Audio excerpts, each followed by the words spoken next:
বন্ধুরা, ওয়েলকাম করছি সবাইকে। আশা করছি সবাই ভালো আছো। তো আজকে একটা ভিন্ন টপিক নিয়ে আলোচনা করব, সেটা হচ্ছে ভারতকে নিয়ে। তো ভারত বাংলাদেশের বিপক্ষে যখনই তাদের মাটিতে টি-20 ফরম্যাটে 297 রানের একটা রেকর্ড গড়া স্কোর করলো, তখন থেকেই কিন্তু টি-20 ফরম্যাটে ভারত ম্যাক্সিমাম ম্যাচেই কিন্তু 200+ স্কোর করতেছে। আসলে বাংলাদেশের বিপক্ষে খেলার পর কিন্তু তারা সাউথ আফ্রিকাতে গেছে 4 ম্যাচ সিরিজের জন্য।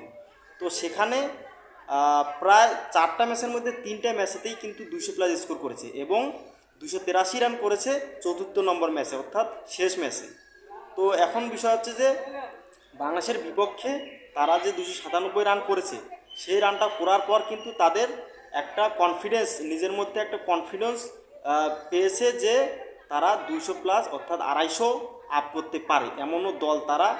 কিন্তু এটা কিন্তু তাদের একটা আত্মবিশ্বাসের, সত্যি কথা বলতে, যোগান দিচ্ছে। এখন মেন কথা হচ্ছে যে বাংলাদেশের বিরুদ্ধেই কি সব দলেই রেকর্ড করতে ভালোবাসে, বাংলাদেশকেই শুধু ইউজ করতে চায় ওরা?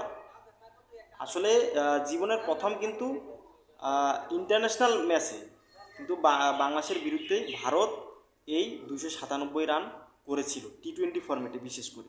এর আগে কিন্তু পারে নাই, যদিও নেপাল করেছিল, কিন্তু সেটা আন্তর্জাতিক ম্যাচের পর্যায়ে পড়েনি। সো আন্তর্জাতিক ম্যাচে টি-20 ফরম্যাটে বাংলাদেশের বিপক্ষে যে 297 রান করেছিল ভারত, সেটাই কিন্তু হাই স্কোর টি-20 ম্যাচে। তো সবাই ভালো থেকো। আজকে এই পর্যন্ত এই টপিক নিয়ে আলোচনা করলাম। তো চ্যানেলটা সাবস্ক্রাইব করে দিও ভালো লাগলে। বাই।